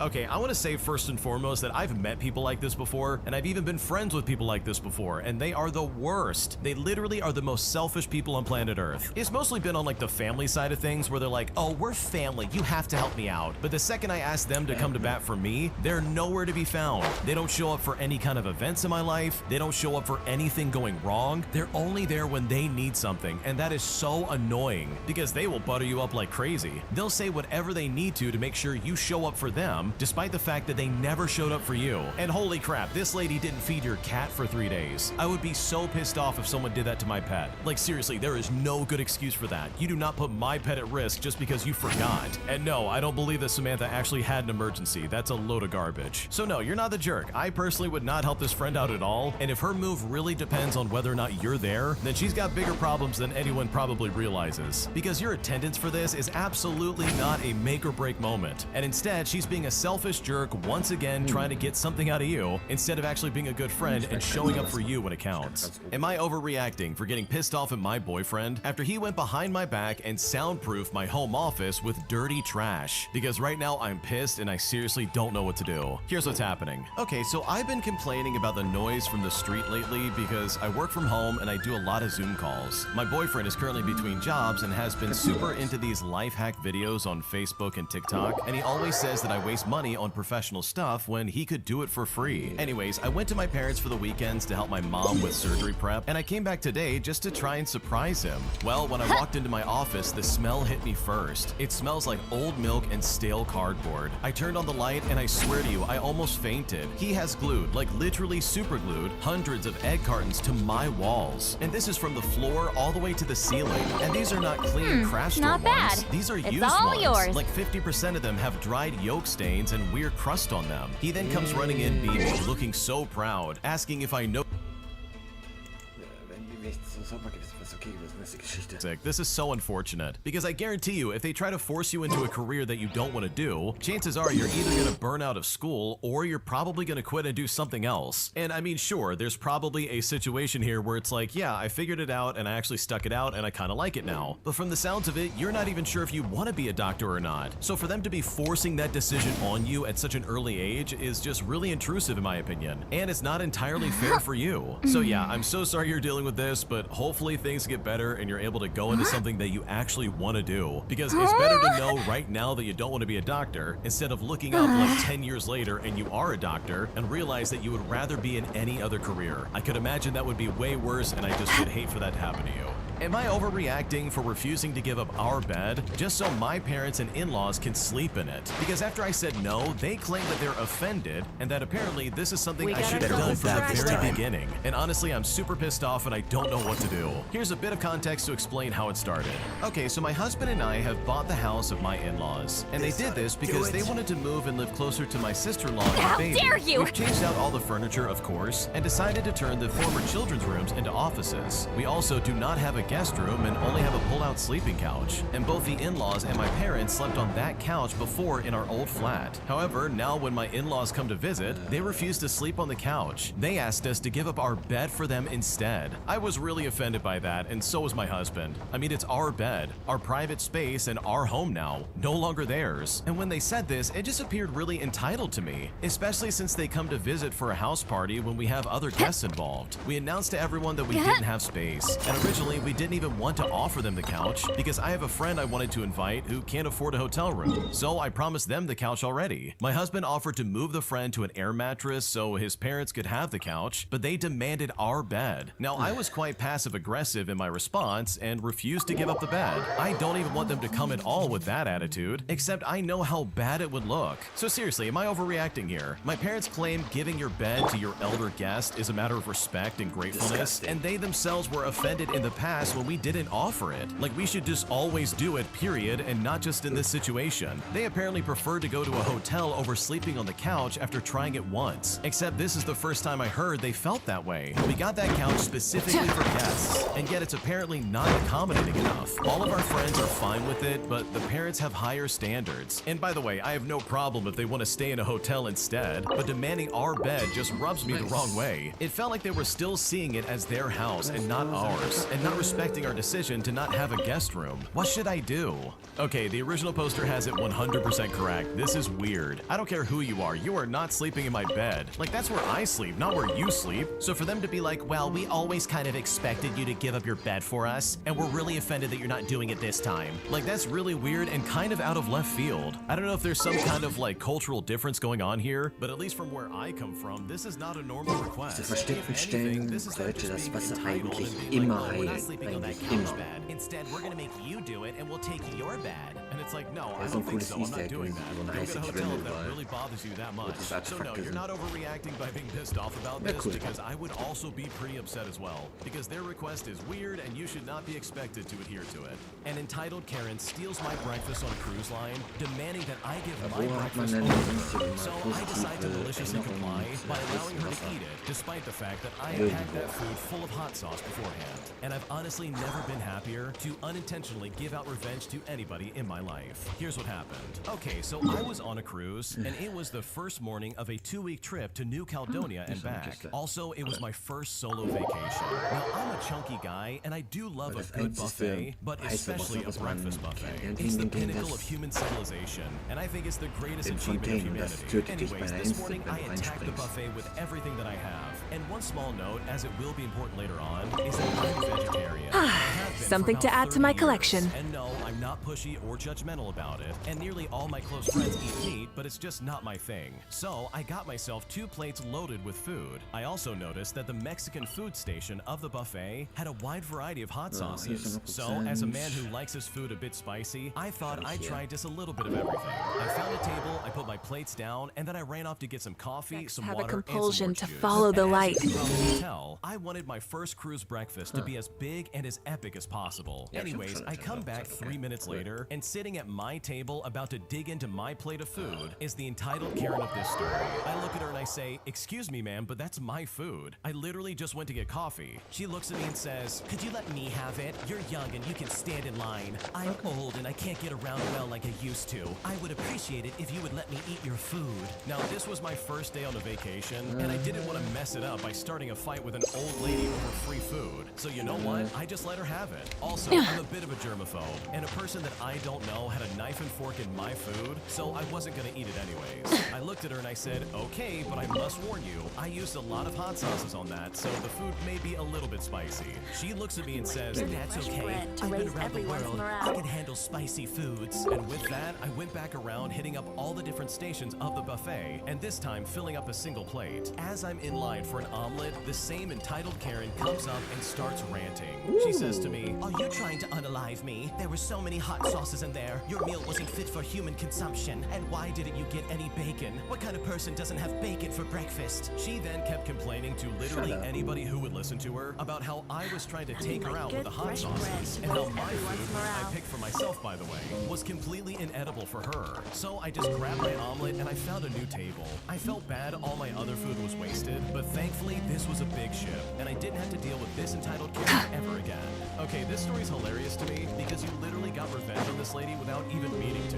For starters, who in their right mind would walk up to someone's plate and be like, I'm gonna eat all of this. This is my food now. I'm old. You can get more food. Like, seriously, what is wrong with her? Like, at this point, she deserves to eat all those hot sauces. Did she really think it would be a good idea to walk in there and be like, oh yeah, I'm gonna take the first person's food that I can see? Like, I don't know about you, but that's the last thing on my mind when I go to a buffet. I don't want someone else's plate. I want my plate. Like, was she literally sitting around waiting for someone to put down the food and be like, okay, now's my time to strike? Like, what is wrong with her? Why not just get in line and get your own thing? Or even ask like a staff member to be like, hey, I'm old and I can't walk. Can you please make me a plate? I would really appreciate it. Because that would have made so much more sense than stealing from somebody else who you literally just met. Like, why take his food when you can quite literally get your own? It really just doesn't make any sense to me, and I think she got exactly what she deserved. So honestly, I'm kind of glad in your taste of food, because the fact that you put all these hot sauces on this without this Karen knowing, in my opinion, is absolutely hilarious, and overall is 100% deserved. If you like Am I the Jerk, you're probably going to love Am I the Genius. Check it out, link down below in the description.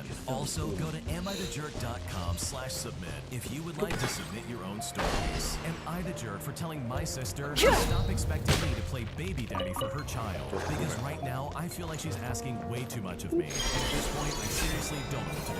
Here's what happened. Okay, so my twin sister, who we will call Mary, has a 1-year-old son that we will call Lucas. Now, for a bit of backstory, she had a horrible pregnancy right from the first trimester and had to quit her job since she was spending too much time out of the office. Her ex-boyfriend, The rewards of an adventure worth remembering. who claimed that Mary had cheated on him and pinned the baby on him. And when my family insisted on taking a paternity test, as soon as the baby was born, he agreed but went out for some milk before the due date. After Lucas was born, finances became too tricky with a newborn and with Mary's postpartum complications. She then asked if I could let her stay with me temporarily, so she The doesn't have rewards to of pay an rent, adventure and I worth remembering. disagreed. I have an extra room in my house, which I inherited from my grandma, so I don't have to worry about rent either. Well, long story short, it's been tough living with a baby whose mother needs so much more help than one person can provide, and our parents live too far away to be of any help. Anyways, I didn't mind waking up half the time to give Lucas his bottle, or staying with him when she needed some time to herself. I also paid for everything baby related. Things like the hospital bills for the both of them, the food, clothing, diapers, I mean, you name it, I bought it. But now that Mary and my nephew are stable enough that she has now resumed working, she started pushing for more. She expected me to keep paying for everything, but I told her it's harder now that I'm not putting in as many hours and I get paid hourly. But even still, she buys nothing and I end up paying anyways. She also thinks it doesn't make sense to pay for daycare when I'm home most of the day, but I ended up paying for it myself when she wouldn't. So on Monday, she asked me to take Lucas to his hospital appointment, and I just said no. I told her to take the day off for that because my job hasn't been doing well lately as I've been spending too much time taking care of Lucas. She pointed out how this is my nephew, and if I have kids, I will need to make sacrifices too, to which I said, okay, I will make them when the time comes, but I'm not Lucas's dad, and although I'm happy to help where I can, I shouldn't be expected to change my life for him. So Mary took a day off, but since the appointment, she hasn't spoken to me except for saying a yes or no answer when I talk to her, and she's been keeping Lucas in her room when he's not at daycare. Now, I love the little guy with all my life, and I'm wondering if maybe I took things just a little bit too far. So am I the jerk in this situation? What should I do? No, you are not the jerk, because honestly, it really seems like she's taking advantage of your kindness. Let's look at the facts here. You literally let her into your house, and you said, okay, I will help you out and I'll help you get back on your feet. But like, couldn't you argue that now she definitely is on her own feet? She has a job, she's working, and she now, at least to me, seems like she's ready to take care of her kid by herself. Like, I'm just as compassionate towards anybody else when it comes to being like a single mom or dad. Like, I can only imagine how hard that must be, and truly, my sympathy goes out to Mary in the story. But at this point, it really seems like she's taking advantage of your kindness, and she's trying to force you to step in as the father when you definitely never signed up for that. You're just trying to help her on hard times, and that's literally all you wanted to do. So no, I don't think you're the jerk for saying no, and I honestly think it's a good idea that you set boundaries, because the way she's being demanding and now giving you the silent treatment, in my opinion, is so uncalled for, and you definitely do not deserve that, especially considering— Rise with the sun! Full throttle! Am I the jerk for not telling my sister that I ran into her ex-husband while I was shopping at Target? Because right now she feels offended, but I'm just left scratching my head if I did something wrong, because right now I really don't know what to do. Okay, so I'm a 30-year-old male, and I got a call at about 12:30 in the morning from my sister, who is a year older than I am. She led the conversation with confirming details for a thing that we have later today, and I'm confident that that was just a lead-in, because we didn't discuss anything different from what we had already confirmed earlier in the day. So to call me after midnight for that was really not a likely excuse. Well, I didn't have to wait long to find out what the true reason was for her calling. A few months ago, I ran into her ex-husband at a Target self-checkout. The two of them got divorced about 1.5 years ago, and they are amicable, but they both seem to hold on to some unresolved feelings. Now, for reference, he and I have always gotten along, and he's also well-liked by family in general, although my younger sister has expressed to me that she has harbored some resentment for some of his behavior around the time leading up to the divorce. I wasn't privy to the details, and I generally have some grace for people not showing up as the best versions of themselves, especially during something as stressful as a divorce. So yeah, we ran into each other. We spoke for a few minutes, we hugged, and then we went on our ways. And I haven't seen, heard from, or reached out to him ever since. However, my sister feels offended that I didn't tell her that I happened to run into him. And to be clear, it's not for any safety concerns or anything of that nature. The phrase that she used was that, oh, it got back to her. And I guess he mentioned it to a mutual friend of theirs at some point, and it recently got mentioned to her. She feels offended and thinks it should have been obvious for me to know that I should have mentioned something like that to her, and that she's disappointed that she had to hear it from someone else. Meanwhile, I'm doing my best to be empathetic, but I'm also thinking, like, what are you talking about? I didn't think such a random occurrence warranted me being notified by her. If anything, I can see that she's had some highs and lows in the aftermath of it all, so I was probably less inclined to even bring it up, because if you're in the process of trying to get over someone, me bringing them up for an unimportant, trivial reason seems like it could potentially be triggering. Now, as it is, I don't need all of her requests to make sense to me. If my sister wants me to do that for her, it's honestly no problem at all, regardless of if it makes sense in my mind or not. But I had to exit our phone conversation rather abruptly. Also, I could avoid all of this turning into an argument, because I felt like I was being chastised for something I had no awareness of, and I don't think my actions or non-actions were unreasonable or problematic. She's of the opinion that I should have known to alert her of any interactions I have with either of her ex-husbands. I've never been married, but if the shoe were on the other foot, I can't imagine myself caring that much about it. Am I missing something here? Is there some kind of etiquette or protocol for something like this that I'm just not aware of? What should we do? Okay, Excellent. in my opinion, I don't think you're the jerk here, because it sounds like the interaction you had on Target was really pretty straightforward. Like, this really was not Body that and big of a mind. deal, and I just don't think this warrants her being like, oh yeah, I'm gonna call you at midnight. Like, I don't know about you, but that seems really extreme and kind of like a little bit weird in my opinion. Like, sure, it kind of seems like she does have a lot of things going on, and she clearly has some kind of like negative feelings towards her ex-husband or whatever's going on. But that really should not involve you in the slightest. If you were like meeting up with him and going to like baseball games or hanging out together or something like that, then sure, I think that would warrant you having to talk to her about it and be like, hey, I do have like a friendship with him. But this situation is definitely not that. You haven't gone out of your way to meet this guy. You literally just saw him in the Target self-checkout, and that was it. This was literally just a freak incident where you ran into each other in the wild. So no, I don't think you're a jerk at all. If anything, I think this is just evidence that your sister is clearly still mourning the loss of her marriage. And I think that might be something to consider the next time she comes to you about something of this nature. Honorary night.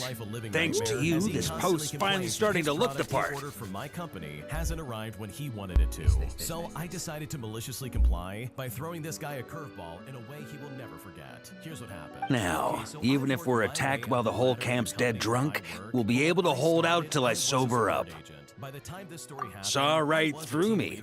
Did you learn all my tells without even trying honorary night? Directly supporting customers, but I also had a fair amount of agency, meaning that I didn't have to ask for More like permission we've gotten or used to your assistance do nonsense anything without even related to my trying. job. We're a software company, but we used to sell a specific small Bluetooth Still, accessory when I'm not on watch, that's when it's time to crack open a cask. You're always welcome here. Device you might need more than one of, and it was a popular gift.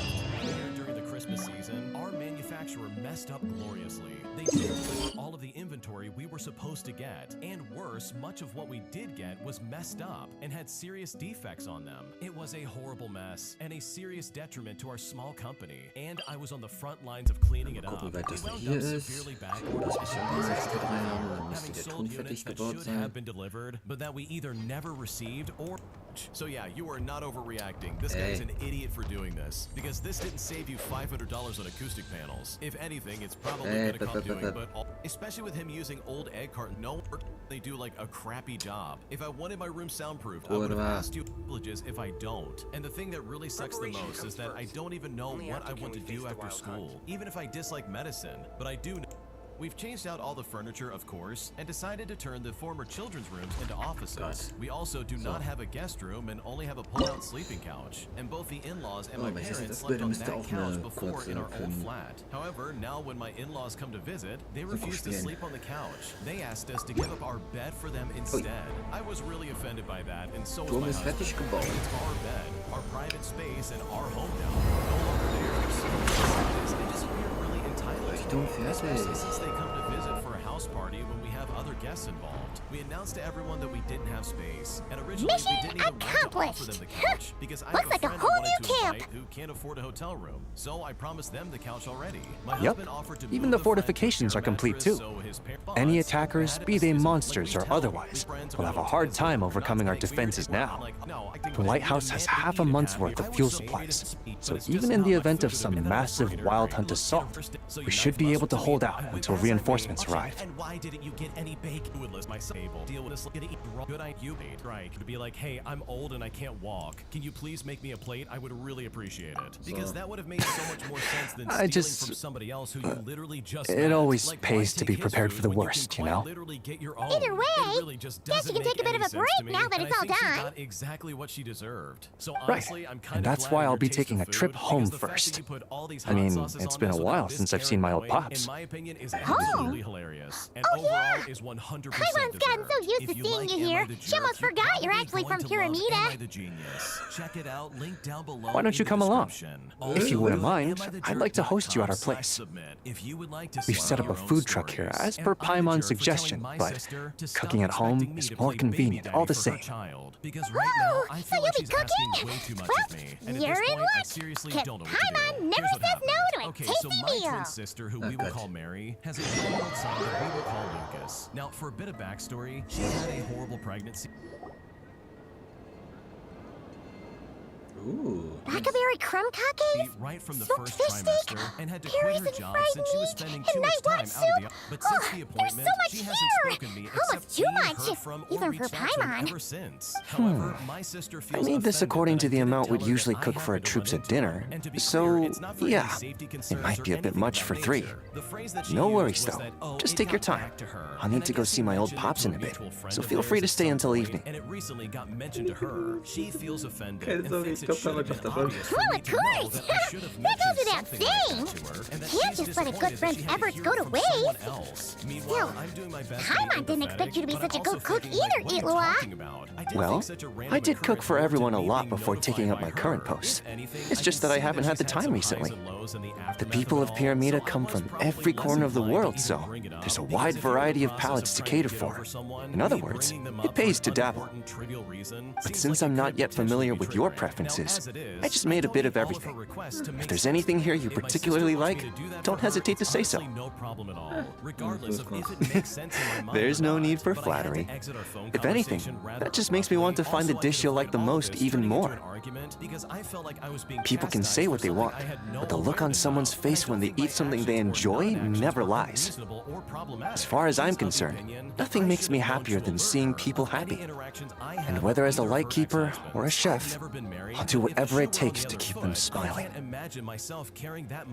That might sound trivial to you, but deep down, that's all I've ever really wanted. I'm just not aware of. What should I do? Okay, in my opinion, I don't think you're the jerk here, because it sounds like the interaction you had on Target was really pretty straightforward. Like, this really was not that big of a deal, and I just don't think this warrants her being Way like, the people oh, yeah, around I'm you gonna aren't call grateful at for what you midnight. do. Like, I don't know about Heck, you, but that they seems probably really get mad extreme hearing you and talk kind of yourself like down a like little bit that. weird in my opinion. Besides, Like, sure, it they'd kind of have to seems get like in she line does behind the have two lot of things going on, and she clearly has some kind of like negative feelings towards her ex-husband or whatever's going on. But I'll refrain from saying anything else unrelated to dinner. Please, enjoy your meal. Baseball games or hanging out together or something like that, then sure, I think that would warrant you having to talk to her about it and be like, hey, I do have like a friendship with him. But this situation is definitely not that. You haven't gone out of your way to meet this guy. You literally just saw him in the Target self-checkout, and that was it. This was literally just a freak incident where you ran into each other in the wild. So no, I don't think you're the jerk at all. And if anything, I think this is just evidence that your sister is clearly still mourning the loss of her marriage. And I think that might be something to consider the next time she comes to you about something of this nature. An entitled jerk makes my life a living nightmare, as he constantly complains that his product he ordered from my company hasn't arrived when he wanted it to. So I decided to maliciously comply by throwing this guy a curveball in a way he will never forget. Here's what happened. Okay, so I've worked my way up the ladder in the company where I work, but when I started, I was a support agent. By the time this story happened, I was a team lead of some kind, but I don't remember which. What matters is that I still worked directly supporting customers, but I also had a fair amount of agency, meaning that I didn't have to ask for permission or assistance to do anything related to my job. We're a software company, but we used to sell a specific small Bluetooth accessory